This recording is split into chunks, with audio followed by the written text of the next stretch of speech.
भगवान की जय। कार्तिक मास की शुक्ल पक्ष की नवमी को आंवला नवमी कहते हैं। जैसे नाम से पता चलता है कि इस दिन आंवला वृक्ष की पूजा की जाती है। विधान प्रातः स्नान करके शुद्ध आत्मा से आंवले के वृक्ष के नीचे पूर्व दिशा में बैठकर पूजन करना चाहिए। पूजन के बाद उसकी जड़ में दूध देना चाहिए। इसके बाद पेड़ के चारों ओर कच्चा धागा बांधना चाहिए। कपूर बाती या शुद्ध घी की बाती से आरती करते हुए 7 बार परिक्रमा करनी चाहिए। इसके बाद पेड़ के नीचे ब्राह्मण को भोजन कराना, दान दक्षिणा देना चाहिए। पहली कथा। काशी नगर में एक निसंतान धर्मात्मा तथा दानी वैश्य रहता था। एक दिन वैश्य की पत्नी से एक पड़ोसन बोली, यदि तुम किसी पराये लड़के की बलि भैरव के नाम से चढ़ा दो तो तुम्हें पुत्र प्राप्त हो सकता है। यह बात जब वैश्य को पता चली तो उसने अस्वीकार कर दिया, परंतु उसकी पत्नी मौके की तलाश में लगी रही। एक दिन एक कन्या को उसने कुएं में गिराकर भैरव देवता के नाम पर बलि दे दी। इस हत्या का परिणाम विपरीत हुआ। लाभ की जगह उसके बदन में कोढ़ हो गया। लड़की की प्रेतात्मा उसे सताने लगी। वैश्य के पूछने पर उसकी पत्नी ने सारी बात बता दी। इस पर वैश्य कहने लगा, गौवध, ब्राह्मण वध तथा बाल वध करने वाले के लिए इस संसार में कहीं जगह नहीं है।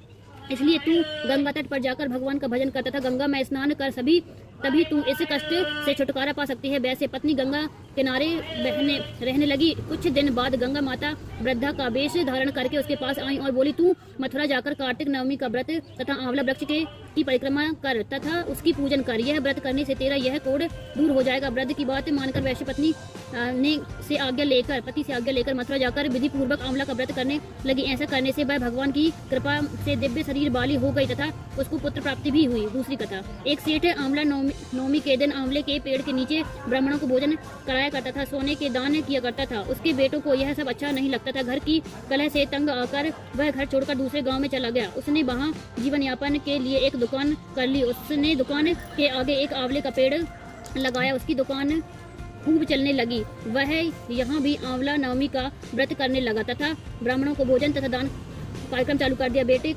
बेटों का कार्य ठप हो गया। उसकी समझ में यह बात आ गई कि हम तो पिताश्री के भाग्य से ही रोटी खाते थे। बेटे अपने पिता के पास गए और अपनी गलती स्वीकार कर ली। पिता की आज्ञा अनुसार वे सभी आंवला पेड़ की पूजा करने लगे। उसके यहाँ पहले जैसी खुशहाली हो गई।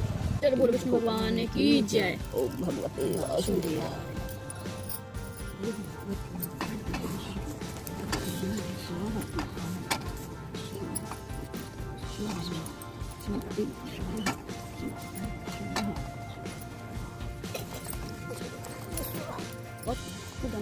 हो गया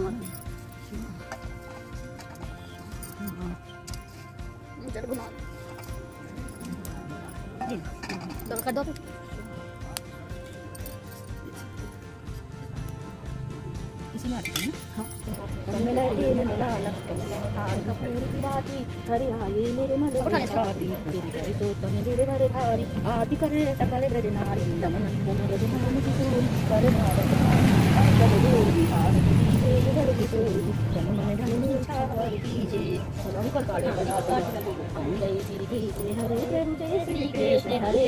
भक्ति जनों के संकट में दूर करे।